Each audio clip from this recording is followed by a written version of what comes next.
going to jump here. Huh?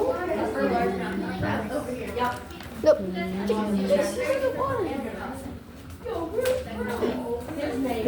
Look at this dude. I think he's the gator. His name is Fruity. Look at Fruity. Yeah, guys, let's go. Not the alligator eats Fruity. I can tell that. Fruity. All right, I'm running away. So Fruity. Yo, what's up, Allie?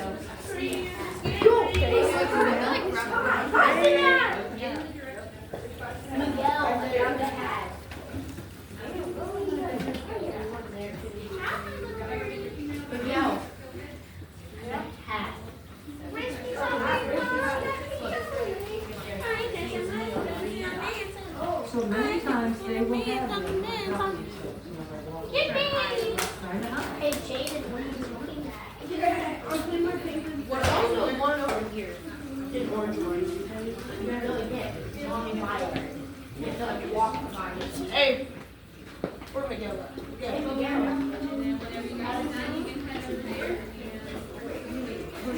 Hey, look at this big dragon over here. Chilling. Anybody have any questions or anything? Or? Let's look at the size of these alligators and their mouth. They're not big. Right, their mouth is only. Yeah. So. And if they weren't, you'd see. Trying to bite something, maybe a. Yeah. It's just something I noticed because it was like. How are ya? It's just something I noticed because normally when people are like, oh my god, there's a gator in the water, the tortoises are gonna get eaten. Not so much. No, not so much. But listen, if a gator did eat a turtle, everything has to eat. Yeah, it's a circle of life. I just find that so interesting. Yeah, it's fun. A lot of fun. I don't. Look, it's Mr. Tooter Patootle. Oh, there's a big We got turtle. Fruity Patootle. Wasn't in there before, was he? Ready or Spider? Oh, Spider! Oh my god. Oh,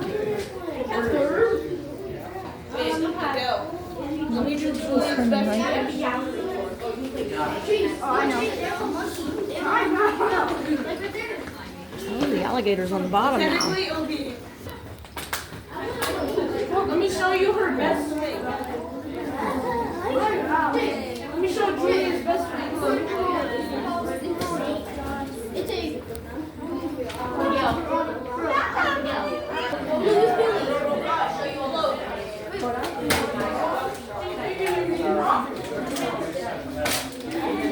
I still didn't drop it. We are not ready. We are ready to move to your next station. Please line up over by the door. We will rotate up right here. And we are. So we're waiting will be right here. And we'll go over together. So touch the down there. Right over there. We won't have to stop anymore. Order and tell the story of what's going on. All right. So where do you all live? What city are you in? Very awesome. So all of you are going to be located in this part of our map. This part here is the highest part of Volusia County. You can see the Atlantic Ocean. So this is a cross section of Volusia County, and where we are is right here in Deltona, DeBerry, Port Orange, or Orange City is all right here. And this is scrub habitat. You all went on a hike this morning, right? Mm-hmm. So when you went on your hike this morning, what was under your feet? Sand. Sand. The reason why that was all sandy is this area used to be ancient sand dunes. Believe it or not, this area used to be the beach. So the ocean from way over there used to come all the way over to where we are right here. So this used to be ancient sand dunes. We're going to go to where? So it's not sandy, but this is, you got it, water. We're going to get there, hold on. So this is limestone and water, and together this makes up the aquifer. Why is the aquifer important? where we get our water. That's where we get our drinking water from. Yes, that's where we get our fresh drinking water from. So the aquifer is really important. Now, to answer your question, what is this? Now, I heard what is this? It is a sinkhole, and this is what happens when we take too much water out of the aquifer. When we take too much water out, the limestone crumbles because the water isn't there to support it. The limestone crumbles, and the earth sinks down, and we get a sinkhole. Have you all seen sinkholes? Yeah. Yeah. Not in person, but online. There's a lot right here in West Volusia County. There's probably passing one on the way back to your school, actually, on Highlands. There's a big sinkhole. So that happens when we take too much water out of the aquifer, the limestone crumbles, and we have a sinkhole. So we have to be careful about how much water we take out of the aquifer every day. Over here, we have another issue. When we take too much water out of the aquifer, the ocean water, the salt water, starts coming in to the aquifer. When you go to the beach, can you drink the ocean water? No. Why not? Because it's salty. It's salty, it dehydrates you, it makes you sick. Maybe, I don't know. So you cannot drink salt water. So when we take too much water out of the aquifer, salt water starts coming in. Yeah. And I'm sorry to Yeah. interrupt. Guys, move a little back here so you can see the entire view, and then the students that are not paying attention, pay attention. Thank you. so we get two problems. So we have to be really careful about how much water we take out of the aquifer and all of this, and that happens down here at this end. Okay, so it's not cold, believe it or not, that water is 72 degrees. That is the temperature. Now, when it's 95 degrees outside, 72 degrees feels cold, right? But in the winter time, when it's like 50 degrees outside, 72 degrees is good. The aquifer down under the earth, it maintains 72 degrees all the time.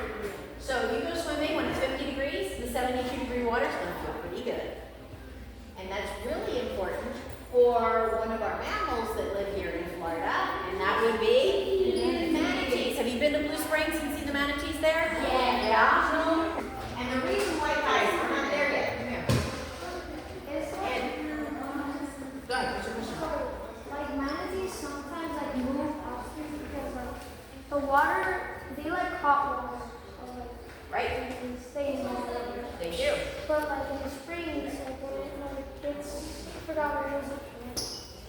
They like hot water. Yep, 68 degrees is the magic number. If the water temperature drops below 68 degrees, manatees get something like frostbite. Even Except, like 67. yeah. And the frostbite for them can kill them. Like for us, it's just bad, but for them, it can kill them. So, right now, the ocean temperature, anybody been to the beach lately? The water's cold. It's too cold. It doesn't matter if it's hot or not. Because 9 degrees still stays cold because it was cold when I have to take. So we're going to start with looking straight up. What's that? Lettuce. Leaves. It's what manatees eat. Leaves is close. It's seaweed and seagrasses. It's not algae. They don't eat algae so much. On the water, Yeah. there's a lot of sea. Okay. That's where the organisms. Which organ?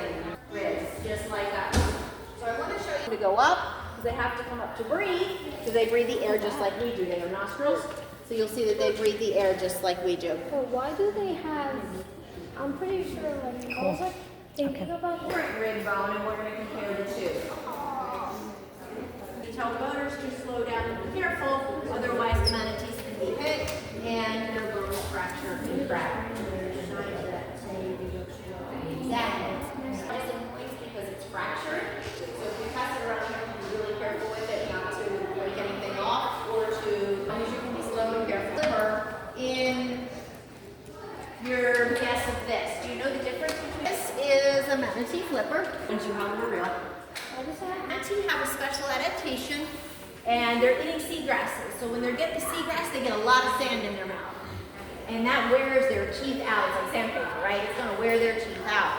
So manatees have a special feature called marching molars that allow them to get new teeth. So new teeth that pop out in the back, they push forward, and the old teeth fall out in the front.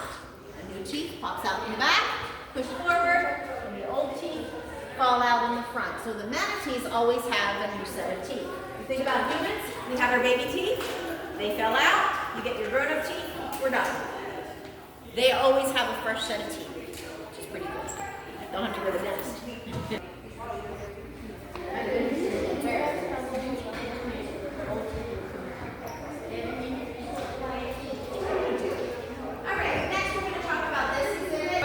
Are going to look more like this. With lots of houses, streets. So look what happened to our aquifer level. Not really, because it's Florida. It's higher elevation because we're in the scrub. The other problem with this, though, is when it rains down, can the rain go down through the street? No. Through the driveway? No. Through the rooftops? No. So we have a problem, don't we? So the water is not going down to refill, and all these homes are taking water out. So we have no water in the aquifer. We have to be careful that we don't waste water. Come on around this way. So what we're going to do next is we're going to talk about water and saving water. Come on over, please. It's not working. That's why we're over here. So just fill in the space. So if you're here, just scooch on around because we're going to be looking at all of this. So I want everybody to see it. Come on over. There's room. Bro. So how many of you brushed your teeth this morning? I'm glad to see most hands are up. That's a good thing. So when you brushed your teeth this morning, did you turn the water off or leave it running? Off. I hear both. If you left it running, let's see how much water we used in that time. 2 gallons. These are 5 gallons apiece, so how much? 10 gallons of water in just 10 milk jugs, just by brushing your teeth for 2 minutes. How many of you have taken a shower this week? Me. Okay, glad to see your hands. I take it every day. Yeah, well, I asked one time how many taken it today, and I didn't get all the hands up, so I was a little worried. Anyway, how long's your shower? 5 minutes. I heard 15 minutes. I heard 10 minutes. Owl. What time was it? I got owl. All right, good variety. So the average shower is about 10 minutes. In a 10-minute shower, let's see how much water we use. 5, 10, 15, 20, 25, 30 gallons of water in one 10-minute shower. 30 milk jugs in a 10-minute shower. Now remember we talked about the aquifer going down and down and down? So it becomes our responsibility to take care of the aquifer and not waste water by turning off the water when we brush our teeth, taking shorter showers, and those types of things. And that's something that we can all do. Simple enough. So let's move on to our next exhibit. Or it's a model one. I think it's real. So on your hike, did you get to see scrub jays? No. No. Did you get to hear them? No. Yeah, at least you heard them. Okay, so this is the Florida scrub jay. You're going to see pictures all throughout of different plants as well as scrub jays that you're going to see. You'll notice they're very friendly. They often land on people. So cute. But this is a bird that is only found in Florida. Nowhere else in the world. And it's only found in scrub habitat, which is where you went hiking this morning. Remember the ancient sand dunes? It's only found in those areas. So it's really limited. So it's really special if you get to see them. So hopefully next time you come out and go hiking you'll be able to. But this will kind of give you an idea of what they look like. This one's a baby, you can see, because he's got the gray. And the adults are more blue. So the juveniles have the gray heads and more gray on their body. And then the adults, you'll see in the picture over there, are full blue. Pretty special when you see them because they are so rare, only in scrub and only in Florida. Why is it fire? Fire is really important to scrub. Control how much scrub there is. It is actually, and now if we turn around, I can answer your question better over here. And I can answer your question. If you want to just focus on this part, just come right over here on this side. There. So if you look up here, what happened to this? It's actually a good thing. In scrub habitat, you need fire to do several things. When the plant material burns, it puts nutrients down in the soil. If you look closely at the exhibit, you're going to see all kinds of new growth happening here. That's a good thing. You'll notice there's a lot of wide open sandy spaces now. That's a good thing because that provides a place for gopher tortoises to dig their burrows and a place for scrub jays to bury their eggs. So this is a very good thing, and it helps maintain scrub habitat. In Florida, back before we made it look like it does now in Orange City and DeBerry, used to be wide open scrub. Lightning would strike 3 miles away. It would spread and burn all the way through, and then you'd have great soil for regrowth. Nowadays, we've got city in between. If a fire starts, first thing we do is put it out. You got it. So we don't get this anymore, so we have to manage it differently. We either prescribe burn it, which is intentionally burn it, or we use mechanical like a roller chopper to lower it down. But this is actually a very good thing because the nutrients go in the soil and it allows new growth. For tortoises over there, what else do you see? So we got the lizards. Yep. Do you see any lizards on your walk? It's probably too cold. No. Okay, it's probably too cold. What else do you see? There's actually lizards like this one. The scrub jay. So, Lizards like this. yeah. I see. And places for the scrub jays to bury their acorns.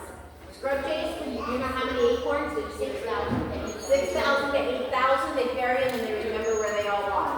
But if the area becomes overgrown, if it's not managed with fire, then it becomes bad. Let's look and see what happens. Oh, no way.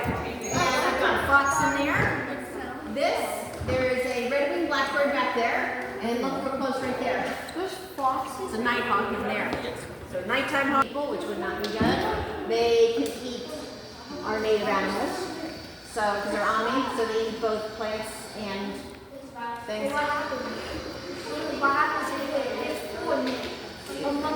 If they start reproducing, it's going to change our whole ecosystem. So what's going to happen? We'll have to wait and see. Hopefully we won't have to. The crash monkey, at least one. They used to be like in the Silver Springs area.